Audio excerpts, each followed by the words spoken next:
Aujourd'hui, ça va être une vidéo astuce sur Google et donc Google, tout le monde connaît Google, tout le monde se sert de Google. En tout cas, la plupart des gens se servent de Google et la majorité du temps, on va s'en servir uniquement en tapant notre recherche et en faisant recherche Google et chercher les résultats dans tout ce que va nous proposer Google.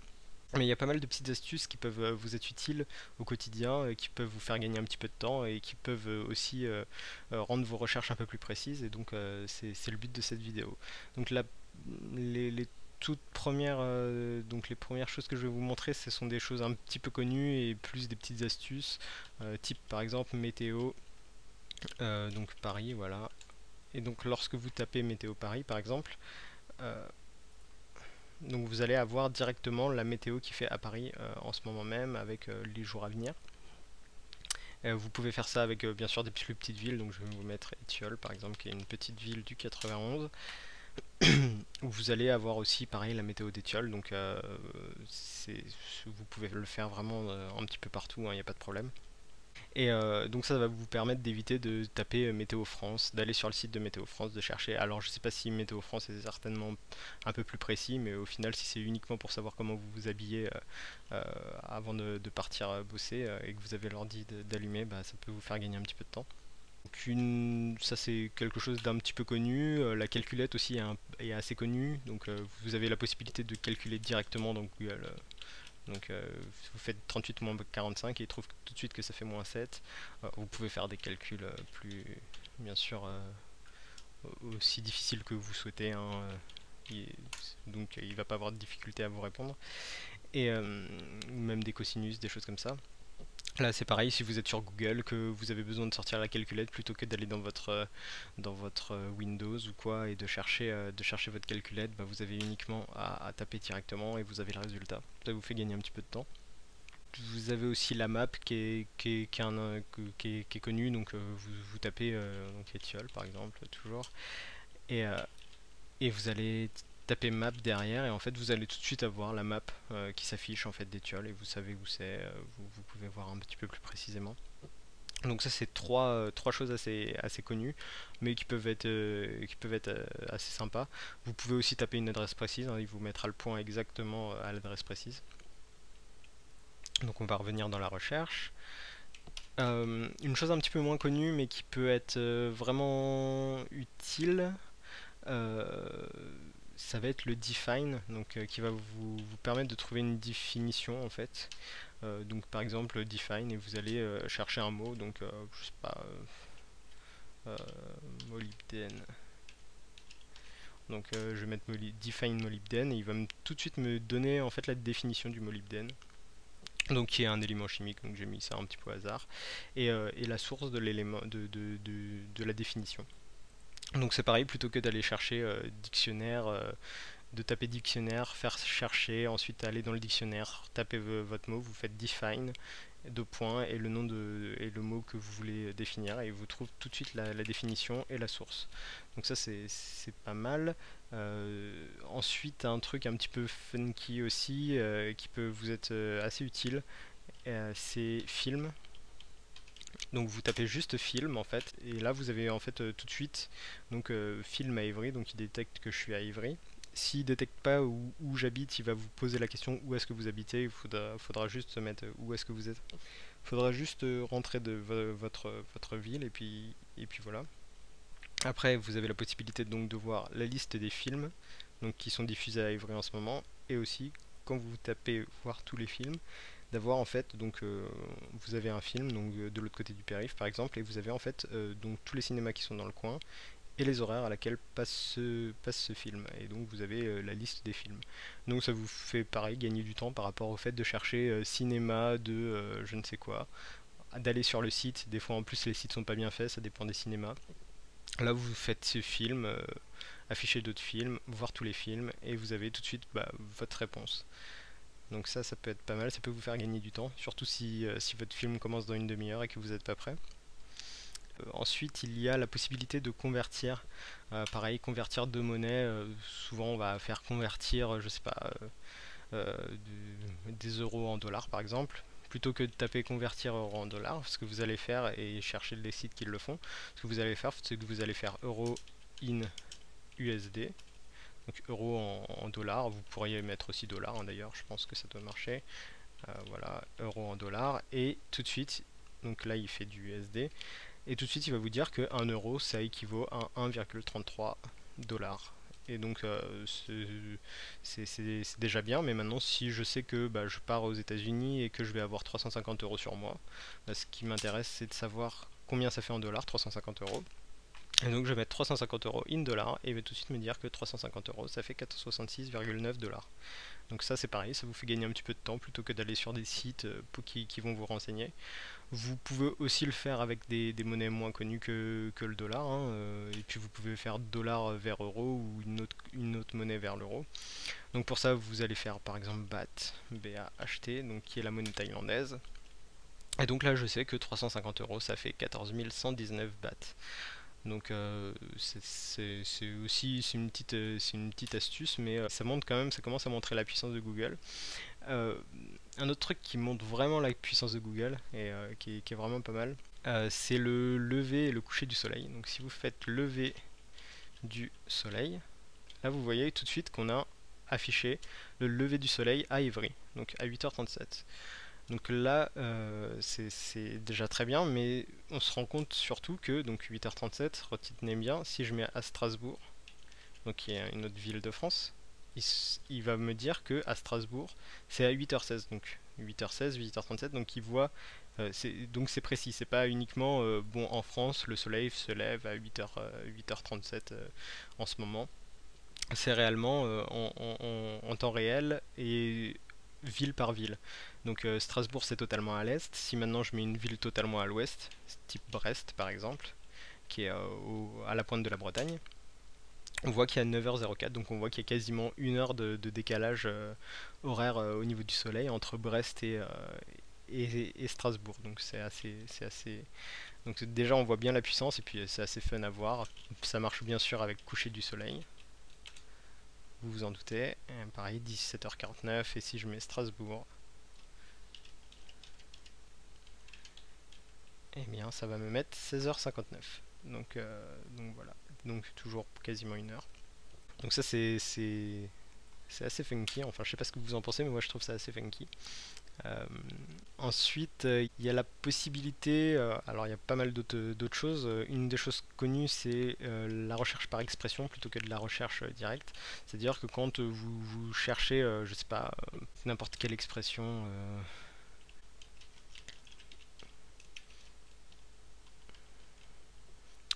voiture à la mode, par exemple, je mets n'importe quoi. Je mets la nouvelle voiture à la mode, je veux chercher la nouvelle voiture à la mode. Là, le problème, c'est qu'on va avoir tout de suite, voilà, emprunt pour acheter une nouvelle voiture, mode d'emploi, voilà. Mais c'est pas ce que je veux, je veux pas le mode d'emploi pour acheter une nouvelle voiture. Ce que je veux, c'est la nouvelle voiture à la mode. Et ça, c'est une expression. C'est pas une, là ce que Google cherche en fait, c'est nouvelle voiture mode. Et donc il va y avoir des modes d'emploi, des choses qui n'ont aucun rapport avec ce que vous voulez. D'ailleurs, il trouve 36 millions de résultats. Et en fait, pour enlever ça, et ben, ce qu'on va faire, c'est qu'on va mettre des guillemets. Et en fait, il va nous chercher tous les sites où il y aura marqué la nouvelle voiture à la mode. Et voilà. Donc là, on voit la nouvelle voiture à la mode. La nouvelle voiture à la mode. Et quelle que soit la recherche, donc là, il y en a très peu, il y en a que 5. Mais il va nous trouver uniquement la nouvelle voiture à la mode. Il va pas nous trouver des, des, des, des mots séparés les uns des autres. Je pourrais aussi très bien mettre, par exemple, que je veux que cette expression soit à l'intérieur du titre, c'est-à-dire ce que vous voyez ici. Donc in title, la nouvelle voiture à la mode. Alors forcément là ça va être, on va plutôt mettre la nouvelle voiture. Nouvelle voiture même.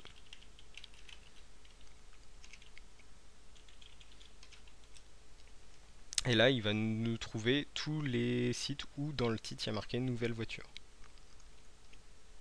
Et donc là vous pouvez aller n'importe quelle page, hein, la 10e, vous verrez que tout le temps dans le titre il y aura marqué nouvelle voiture. S'il n'y a pas marqué nouvelle voiture dans le titre, il ne vous le ressort pas.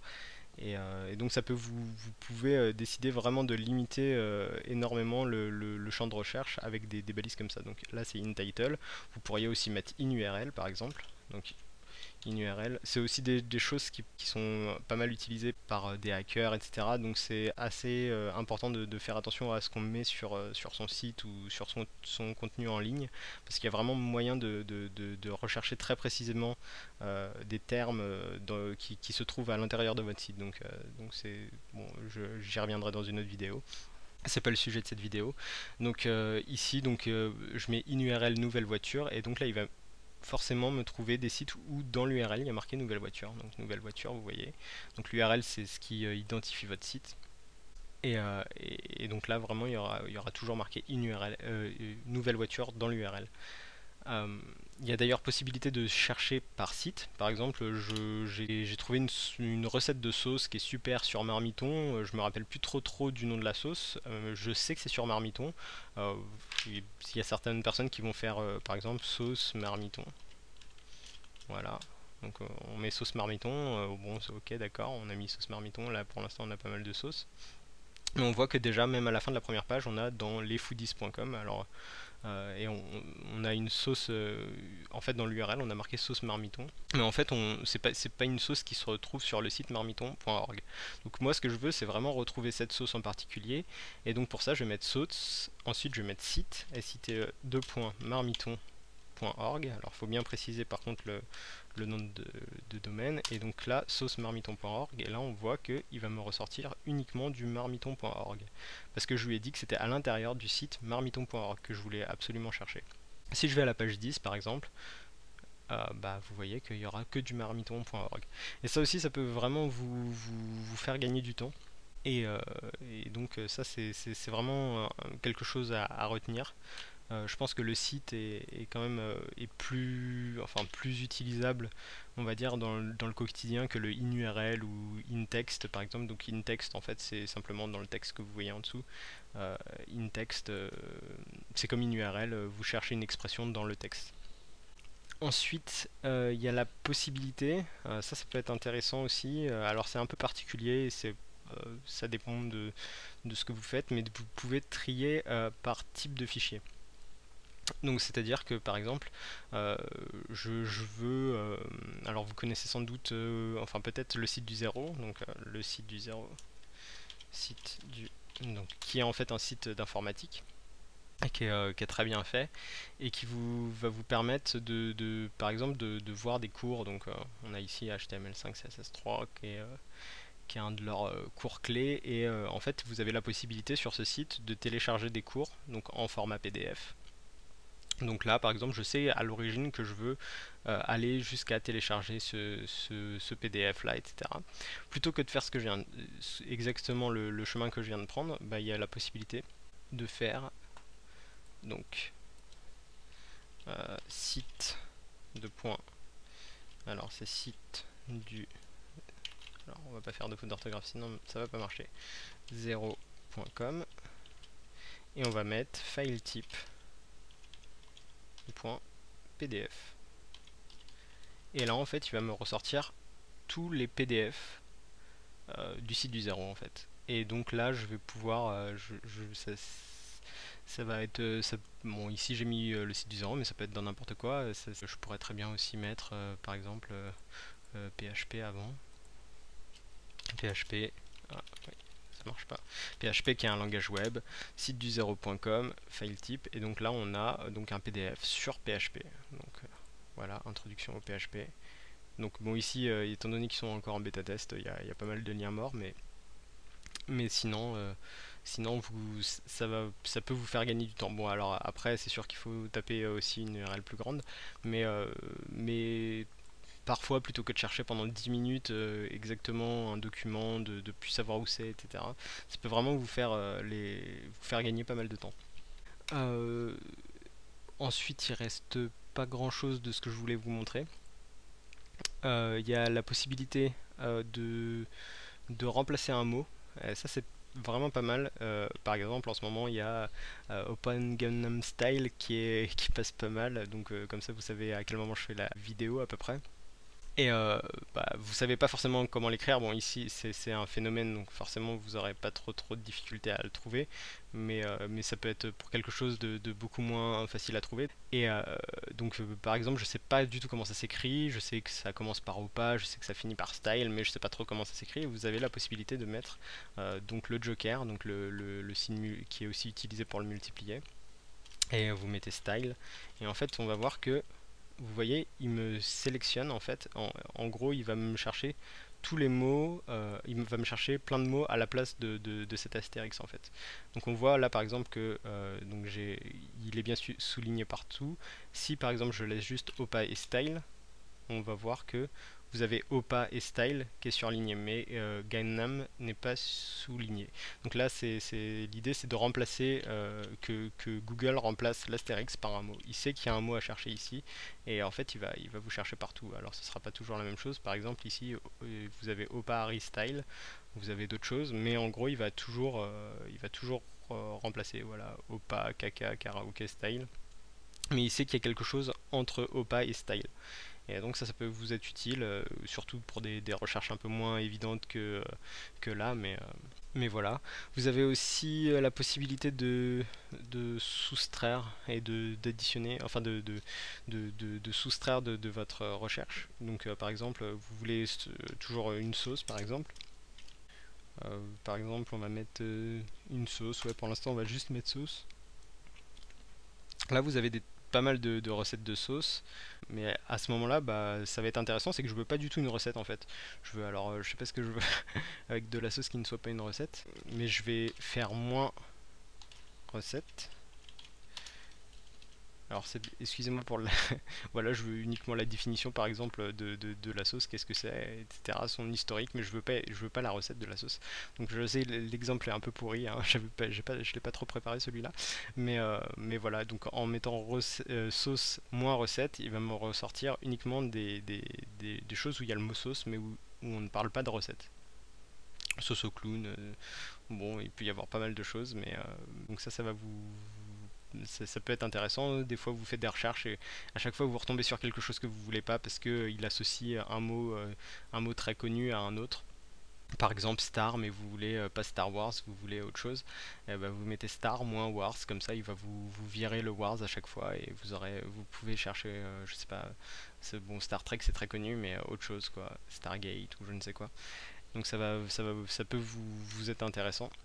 Vous pouvez aussi mettre plus, donc là il va vous rechercher uniquement les recettes. Là par contre il faut absolument qu'il y ait le mot recette qui aille avec sauce. Et donc là il va me sortir uniquement des sauces, des recettes de sauce. Donc là je pense que j'ai fait un petit peu tout ce que je voulais vous montrer. J'espère que ça vous sera utile et puis à bientôt. Ciao.